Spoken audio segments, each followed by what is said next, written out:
l'association de la joie de gestion des réserves de faune de la Peñari est une association qui a connu le jour dans les années 94.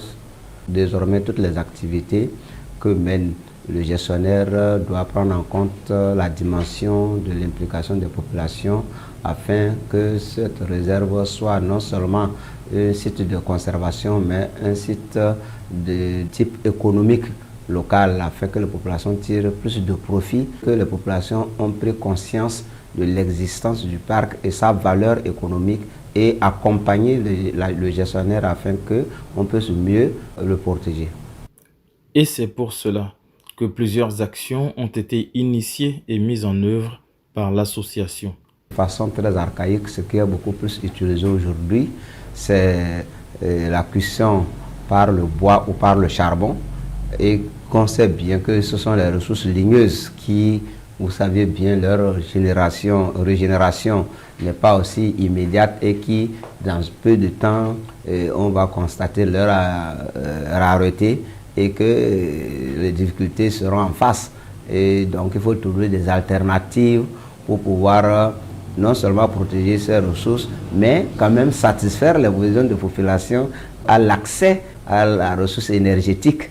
Parce qu'on sait bien que sans la cuisson, il n'y a pas d'alimentation. Donc il faut trouver une alternative à l'exploitation des ressources ligneuses pour pouvoir répondre aux besoins énergétiques des populations, puisqu'on ne peut pas leur refuser ça, mais il faut trouver des alternatives qui quand même conservent d'abord les ressources ligneuses et qui diminuent quand même l'exploitation de cette ressource afin que sa pérennisation soit assurée.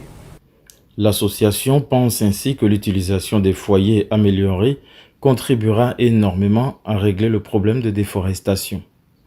La technologie et la compétence, il faut la chercher, même si elle n'est pas à côté, il faut la chercher ailleurs pour pouvoir substituer à ce besoin qui quand même conduit à l'exploitation abusive de la ressource ligneuse. Je voudrais parler par exemple des foyers améliorés, dont on sait bien que son utilisation réduit plus de la moitié l'exploitation des ressources ligneuses. Je voudrais parler de carbonisation quand même de ces ressources. Donc je pense qu'avec ce type d'outils, de matériel, les populations pourront quand même diminuer à plus de la moitié alors l'exploitation de cette ressource.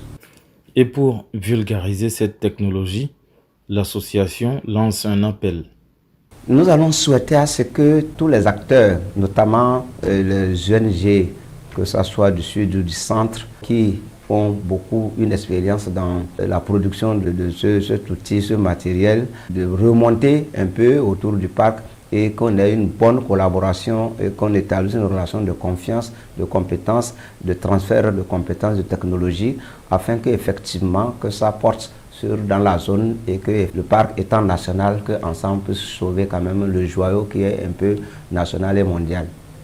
Elle s'engage également à la promotion et à la distribution de cette nouvelle technologie de cuisson propre. Nous allons quand même leur faire connaître, découvrir l'utilité de ces foyers améliorés et surtout la rapidité et la facilité et surtout au plan hygiénique parce qu'on sait bien que en utilisant le charbon et le bois, on aspire plus de dioxyde de carbone et on va réduire l'émission de ce dioxyde de carbone à travers le foyer amélioré pour leur état de santé et pour un peu l'hygiène. Donc on va leur faire la démonstration et je pense que le résultat qui en sortira de cette démonstration va les amener à adopter alors l'utilisation de ce foyer amélioré.